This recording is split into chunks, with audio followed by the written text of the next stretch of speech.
Welcome to the deep dive. We dig into interesting sources, pull out the key ideas, and, well, try to make sense of some complex stuff together. Got to be here.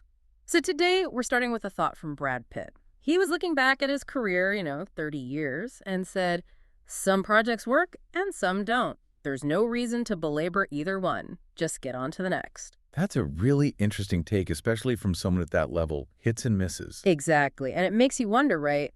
How do some people or companies get these huge, almost unbelievable successes, especially in fields where, let's face it, failure is pretty common? Yeah, is it just pure talent? Or luck?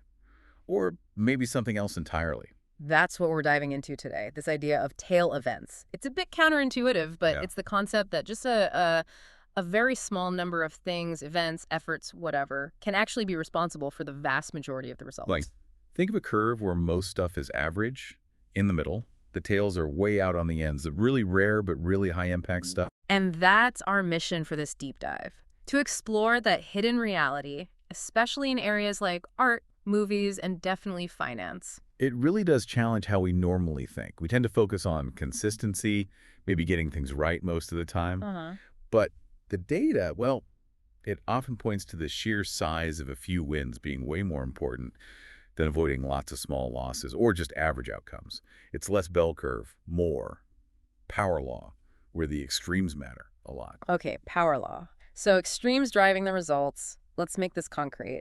How about the art world? There's this amazing story about Heinz Berggruen. Ah, yes, Berggruen, quite a character. Yeah, he fled Nazi Germany, ended up in California, studied literature at Berkeley.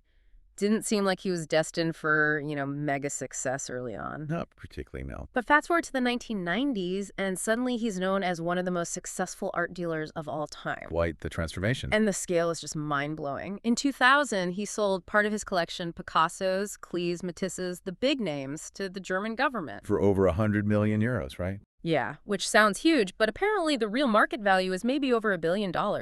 He basically gave them a massive discount. $1 billion, wow. So how does someone do that? How do you pick art that becomes that valuable? Was he just some kind of art genius? Well, that's the fascinating part, and where this tail event idea comes in. Horizon Research looked into it. Okay. And they basically said, look, the great collectors, they bought vast quantities of art.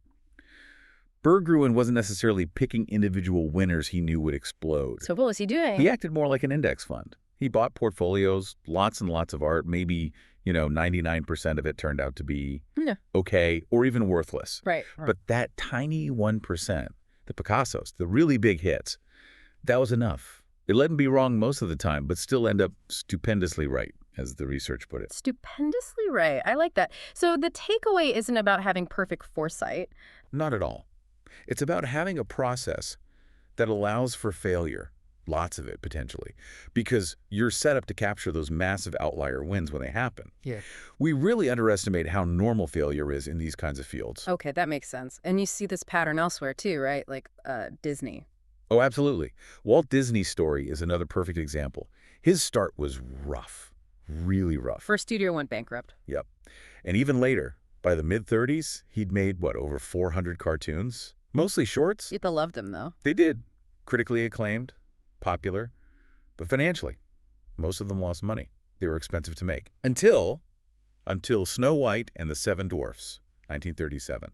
That was the game changer, the massive tail event. How big was it? Huge. It made $8 million in just its first 6 months. That was unheard of back then. That money wasn't just profit. It funded the whole Burbank studio they still use today. Wow. And suddenly, Walt wasn't just a cartoon guy. He was a major Hollywood player, an Oscar winner, a celebrity. So all those hundreds of earlier cartoons, financially, they didn't matter nearly as much as that one movie. In business terms, yeah. Those 83 minutes of Snow White basically overshadowed hundreds of hours of previous work. It was the outlier that defined everything. It really drives home that point, doesn't it? Anything huge, influential, profitable, it often comes down to one of these tail events. Exactly, these one in a million type things. And because they're so spectacular, We notice them, right? We focus on the snow whites. Uh-huh. And that makes us forget how rare they are and how much trial and error or even outright failure usually lies behind them. We get skewed perception. Okay, so let's talk investments. Venture capital seems like the poster child for this. Oh, completely. Yeah. VCs go into it knowing this dynamic. They fully expect maybe half their investments to just fail, go to zero. Right. Then maybe a few will do okay, return some money. But the entire fund's success, that usually hinges on one or two absolute grand slams, the bonanzas. And there's data on this. Loads of it. Correlation Ventures did a big study, looked at over 21,000 venture deals over 10 years. Yeah. Get this, 65% lost money. 65%. Wow, that's high. It is. Only about 2.5% gave a 10x to 20x return. Just 1% made more than 20x. And the real magic, only 0.5%, half a percent, like 100 companies out of 21,000 returned 50x or more. 0.5%. Yeah, and that tiny group is where most of the entire industry's profits come from. It's all tails. So if you're a VC, you absolutely have to find those few outliers. You have to. It changes everything. It's not just about avoiding losers. It's about making sure you're invested in the potential massive winners. You need that exposure. Missing those few can sink your whole fund. Okay, VC is risky, we get that. But you mentioned this applies elsewhere, like the regular stock market, public companies. Yeah, and this is where it gets really surprising for a lot of people. You think of big established companies on the stock market as safer, more predictable, right? Generally, yeah, more stable than startups. But the same tail dynamic is powerfully at work. JP Morgan looked at the Russell 3000 index. That's like 3,000 of the biggest U.S. stocks going all the way back to 1980. Okay, what did they find? 40%. Yeah. 4 out of 10 companies in that index lost at least 70% of their value and never recovered. Basically wiped out. 40%, that seems huge. It is. And think about this. Effectively, all the gains of the entire index over those decades came from just 7% of the companies, the huge outperformers. So most companies were either failures or just kind of meh. Pretty much. Think about a company like Coralco. Remember them? Made Rambo, Terminator 2. Vaguely, yeah. Big in the 80s, early 90s. Exactly. Huge success for a while. Yeah. $500 million in revenue, $1.5 billion market cap. Then, poof, bankrupt by 1996. Stock went to zero. And that kind of wipeout happened to 40% of Russell 3000 companies. Over time, yes. That kind of catastrophic loss is baked into the market. But here's the kicker. Go on. Despite 40% of its components being, terrible investments, the Russell 3000 index itself went up more than 73-fold since 1980. 73 times. How? Because the winners won so big. That top 7%, the Microsofts, the Walmarts, the Apples, their massive gains more than compensated for all those losers. It's Berggruen's art collection, but with stocks. Wow. Okay. So even in the safer public markets, it's still driven by these outliers. Absolutely. And it even happens within successful companies. How so? Take Amazon. In 2018, it drove like 6% of the entire S&P 500's return. But why? Mostly Amazon Web Services and Prime. Right. They're two huge successes. Exactly. Those are tail events inside Amazon, a company that's tried hundreds of things. Remember the Fire Phone? Total flop. They had travel agencies, other experiments. Lots of failures. Okay, yeah. And Apple? Same story. Huge driver of the S&P 500, almost 7% in 2018. Why? Overwhelmingly, the iPhone.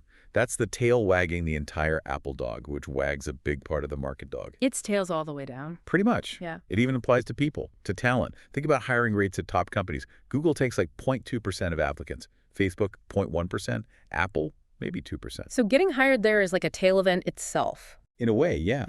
It suggests that finding those truly impactful employees is also an outlier phenomenon.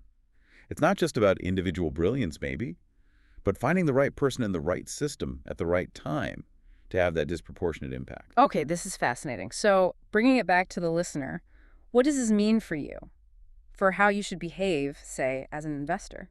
Well, think about Napoleon's definition of a military genius. Okay. He said it's the man who can do the average thing when all those around him are going crazy. I like that. Keep your head when others are losing theirs. Exactly. And it's the same in investing. Most advice is about, today. What's happening right now? What stock should I buy today? Right, the daily noise. But over your whole investing life, Yeah. those daily decisions, honestly, they probably don't matter that much. What really matters is what you do on those few rare days, maybe 1% of the time, maybe less, when everyone else is panicking. The moments of terror, as the pilot said. Precisely. Let's imagine a little experiment based on real history. 3 people, Sue, Jim, and Tom. They each saved just $1 a month. from 1900 all the way to 2019. Okay, $1 a month. Long time. Sue takes her dollar and invests it in the U.S. stock market every single month. Doesn't matter if the market's crashing or soaring, rain or shine. Okay, steady, Sue. What about Jim? Jim tries to be clever. He invests, but when a recession hits, he sells everything, holds cash. Once the recession's officially over, he buys back in. Market timing, Jim. And Tom. Tom is a bit more human. He gets scared during the recession, takes a few months to sell, then even after it ends, he waits a while, needs to feel confident again before he reinvests. Nervous Tom. Okay, so who wins? Sue, by a landslide, she ends up with $435,551.50. Wow, from $1 a month. Yep. Yeah. Jim, he has $257,386. Tom is just behind him at $234,476. So Sue almost doubled them up just by staying invested. Pretty much. Recessions happen during about 22% of those months. By just sticking to her plan, keeping her cool during those relatively few crazy periods, she crushed the guys who tried to time it or got scared out. That really illustrates the Napoleon point. Doing the average thing, just keep investing during the panic is what matters most. Exactly. Your long-term success isn't about the years of calm cruising. It's about how you handle those brief, terrifying moments of turbulence. So if we accept this idea that tails drive everything, Right. what's the big takeaway for how we view success and failure? It means we have to accept that failure is, well, normal, expected even. Lots of things should go wrong, break, or just not work out. That's part of the process. So being wrong half the time as a stock picker isn't terrible. It might actually be pretty good if your winners are big enough. A business leader might see half their products fail. It's not necessarily bad leadership. It might be smart experimentation in a tail-driven world. Jeff Bezos seems to get this. He talked about the Fire Phone failure. Right. He basically said, you think that was big? We're working on much bigger failures right now. He wasn't kidding. Why? Why aim for bigger failures? Because he knows that finding the next AWS, the next massive success, requires taking big swings. And big swings sometimes mean big misses. The potential upside from the tail event justifies the risk of failure. Reed Hastings at Netflix said something similar, didn't he? About their hit rate being too high. Yeah. He told his team they needed to take more risks, try crazier things, because their cancellation rate should actually be higher. They weren't failing enough to find truly groundbreaking stuff. So it's not irresponsibility, it's a strategy. It's a calculated strategy in a world governed by tail events. You have to generate a lot of attempts, a lot of maybes, to find the few definitive yes. We just usually only see the yes at the end. Like with Chris Rock's comedy specials. Perfect example. The Chris Rock you see on Netflix. Polished, hilarious. That's the end result, the tail event. What's the process behind it? He spends months doing dozens of shows in tiny clubs, trying out jokes, looking at notes, bombing sometimes. He says he does 40 or 50 shows just to get ready. So the jokes on the special are the survivors. Exactly. They're the tales that worked, selected from hundreds of attempts that didn't make the cut. And even Warren Buffett, the investing legend. Same deal. We all know his net worth, his famous wins like Coca-Cola or Apple. But finding all his investments, including the duds, the bad businesses he bought, that's much harder. He's had duds. Oh, yeah. He's admitted it himself. He's owned maybe 400 or 500 different stocks over his career, and he says he made most of his money on just 10 of them. 10 out of 500. Wow. 10. That's the power of tails again. So what's the final so what for the listener here? It's realizing that when we only look at the successes of our role models, we miss the vast majority of their actions, the failures, the average attempts, and that makes our own failures feel abnormal, like we're doing something wrong. But we're not necessarily. Probably not. You might be wrong just as often as Buffett or Berggruen or Disney were in their processes. The key isn't never being wrong. It's what George Soros said. Exactly. It's not whether you're right or wrong that's important, but how much money you make when you're right and how much you lose when you're wrong. You could be wrong half the time and still build a fortune if your wins are big enough. So wrapping this up, the big idea is tails drive pretty much everything important. Art, movies, investing, careers. Right. And understanding that means accepting that failure isn't just possible, it's often a necessary part of the path to those few, huge, disproportionately important successes. It's a different way of looking at things. Less pressure to be perfect all the time, maybe? Yeah, maybe more focus on persistence, on trying enough things, and on making sure you can survive the failures so you're still around to benefit from the eventual big win. Okay, final thought to leave people with. How about this? There are maybe 100 billion planets just in our galaxy. 100 billion. Yep. And as far as we know, only one, this one, has intelligent life capable of pondering this stuff. The fact that you exist, that you're listening to this right now, that's the result of the longest, most improbable tail event imaginable. That is a big thought. Puts things in perspective. Doesn't it? Definitely something to think about. How does understanding this idea of tails change how you look at success and failure in your own life?